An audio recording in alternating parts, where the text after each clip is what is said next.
Eres un maldito idiota. Hola, ¿qué carajos eres? ¿Por qué estás volando? Investigadores españoles acaban de descubrir uno de los secretos más oscuros de toda esta guerra. En diciembre de 2024, un barco de carga ruso se hundió misteriosamente frente a la costa de España. En ese momento, Moscú afirmó que solo fue un accidente, pero ahora sabemos que eso era una mentira. Los investigadores han confirmado que ese barco no transportaba carga normal, llevaba un reactor nuclear, y cuando el barco tuvo problemas, Rusia no envió un equipo de rescate.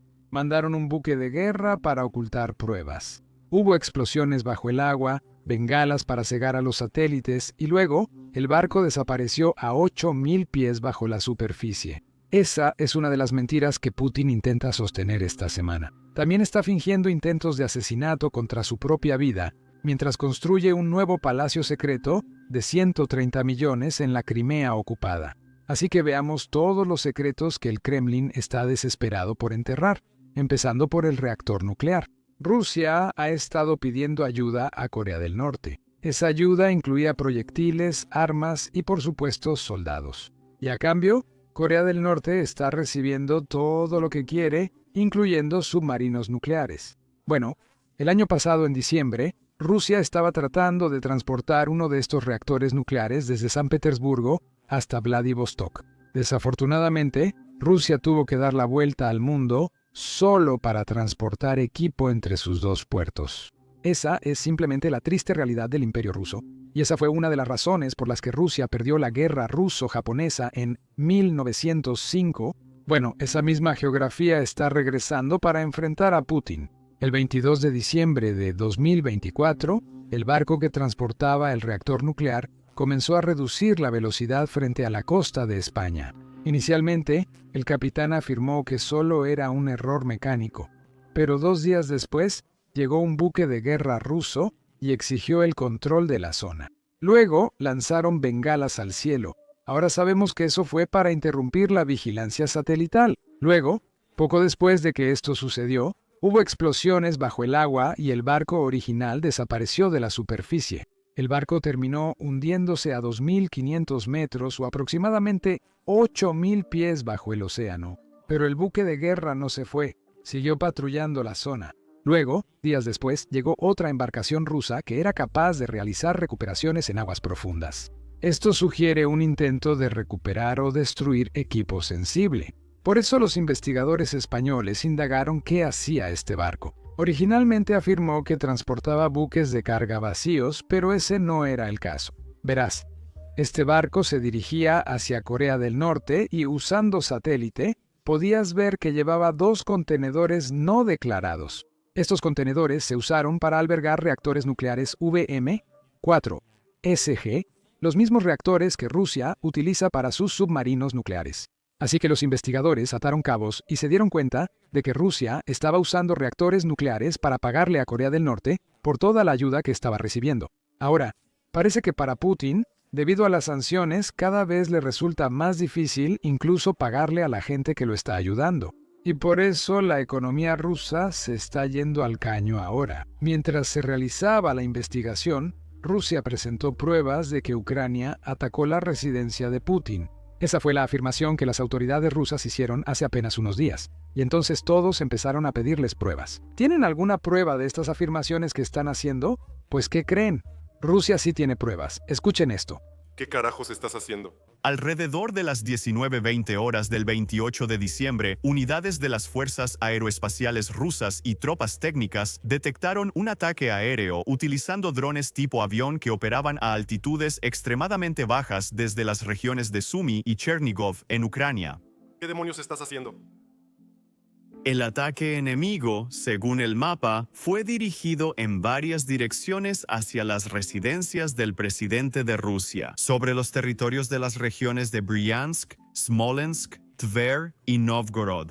Durante la batalla de defensa aérea, en la que participaron 91 drones, todas las aeronaves no tripuladas ucranianas fueron destruidas por las fuerzas rusas y los sistemas de defensa aérea. ¿Qué estás haciendo? También publicaron este mapa que muestra todos los drones que Rusia derribó. Si recuerdan, originalmente, Lavrov afirmó que había 91 drones que iban tras la residencia de Putin. El ejército ruso los derribó sin problemas. Este mapa muestra la posición de todos los drones. Y según este mapa, parece que algunos de los drones estaban a cientos de millas de la residencia de Putin.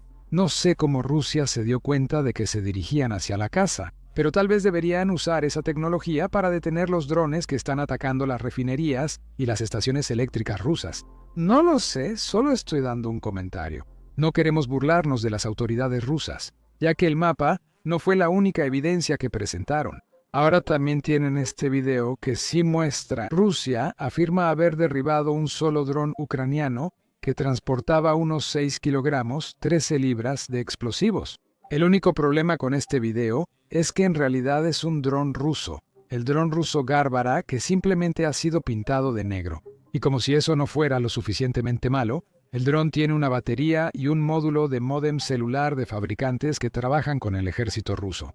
Así que si creyéramos en la evidencia rusa, y también supongamos que hubo un ataque a la residencia de Putin, esta evidencia demuestra que el ataque fue de los rusos, no de los ucranianos, porque todo el equipo y todos los accesorios del equipo parecen ser rusos. Ahora, tendría sentido que los rusos quieran eliminar a Putin, porque mientras tanto, los rusos están muriendo en el frente, los rusos están sufriendo, su economía se está yendo al caño, Putin está construyendo más y más palacios. Recientemente, se ha expuesto un nuevo palacio de Putin. Supongo que eso es lo que hace todo zar. Putin se ha construido otro palacio, esta vez en la Crimea ocupada. La Fundación Anticorrupción de Navalny reveló este palacio en una investigación. Si recuerdan, fue Alexei Navalny quien expuso por primera vez el palacio de $1.000 millones de Putin en la costa del Mar Negro en Rusia. Esta vez, el palacio también está en la costa del Mar Negro, pero ahora en la Crimea ocupada. Además, en vez de 1.000 millones, solo gastó 130 millones. Así que supongo que incluso Putin está sufriendo la recesión económica que atraviesa Rusia.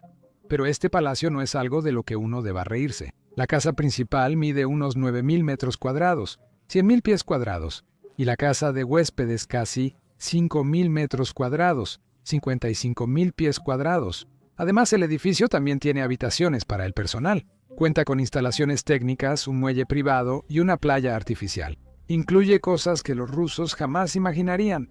Un gran spa con alberca, cámara de crioterapia, área de masajes, cine, salas de billar, cava de vinos y zona de descanso. Se puede decir con seguridad que Putin está viviendo a lo grande mientras los rusos mueren por él.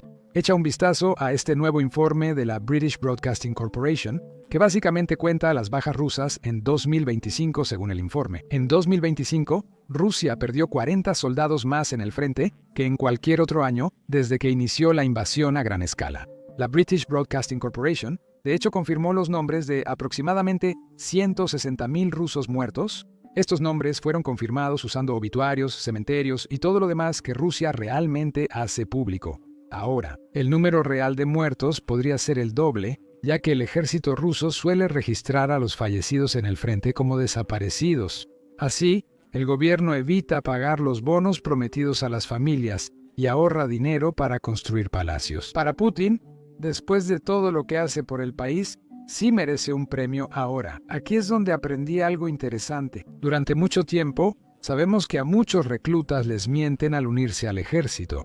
Bueno, una de esas mentiras es bastante interesante. Ahora sabemos que Rusia ofrece grandes bonificaciones a quienes se unen al ejército, ¿verdad? Pueden volverse millonarios o multimillonarios solo con firmar un contrato. A veces, una persona nueva en el ejército puede ganar hasta 10 millones de rublos en el primer año. Esto es por el salario alto y también por un bono de firma realmente alto, ¿verdad? Entonces, 10 millones de rublos son aproximadamente 128.000 solo por un año de trabajo en un país donde el 9.000, así que definitivamente esto es mucho dinero. Pero además de eso, tenemos que tener en cuenta que muchas personas que se unen al ejército son de las regiones más pobres, ¿verdad? Así que no tienen otras opciones. Además, aunque tengan opciones, no ganan lo que un ruso promedio, así que para ellos 128.000 es mucho dinero. Se unieron al ejército esperando que, si sobrevivían un año, podrían regresar y vivir normalmente. Como millonario en Rusia, sé que muchos han soñado con eso, pero realmente les mienten. Aunque firman contrato por un año, no pueden dejar el ejército. Esto se debe a una ley que Vladimir Putin firmó en septiembre de 2022 cuando aprobó la primera movilización parcial del público ruso. Y según esa ley, cada contrato con el ejército ruso se elimina o renueva automáticamente hasta que termine esta operación militar especial. Y según la forma en que Vladimir Putin está negociando, no parece que quiera que esta guerra termine. Eso significa que todos estos rusos que firman contrato con el ejército ruso esperan volverse millonarios de inmediato. Bueno, no tienen forma de salir del ejército, excepto que ese es el mundo que Vladimir Putin ha creado para un ruso promedio. Mientras tanto, él está construyendo casas que valen cientos de millones de dólares. Uno de los problemas de hacer videos como estos, donde mostramos ataques con drones, aunque ningún soldado ruso resulte herido. En el video, YouTube usualmente desmonetiza o restringe nuestros videos. En la última semana, 4 videos de guerra fueron desmonetizados por YouTube. Mostrar ataques de drones o imágenes del frente no es apto para anunciantes, por eso los videos están restringidos. Pero esta es la realidad de la guerra moderna, y esta es la guerra que los ucranianos están luchando y tratando de sobrevivir. Por eso consideramos importante abordar esto y lanzamos Basics Insider, nuestra propia plataforma. La construimos desde cero, así que no tenemos ninguna restricción. No debemos difuminar ataques con drones, grabaciones del frente ni bases aéreas rusas destruidas. Además de esto, en realidad no ponemos ningún anuncio en el sitio. De esa manera, no tenemos que censurarnos solo porque a los anunciantes no les gusta lo que estamos cubriendo. No financiamos el sitio con anuncios, lo financiamos con tu apoyo. Así que, si eres alguien interesado en este tipo de cobertura y quieres ver nuestros videos sin censura y obtener contenido extra que simplemente no podemos subir aquí en YouTube, entonces definitivamente únete a nosotros en basicsinsider.com. Haz clic en el enlace de la descripción o escanea el código QR en tu pantalla. Al unirte, podrás ver todo el contenido actual y los videos futuros que subamos. También estarás apoyando nuestra cobertura y canal. Gracias. Soy Sam y nos vemos en el próximo video.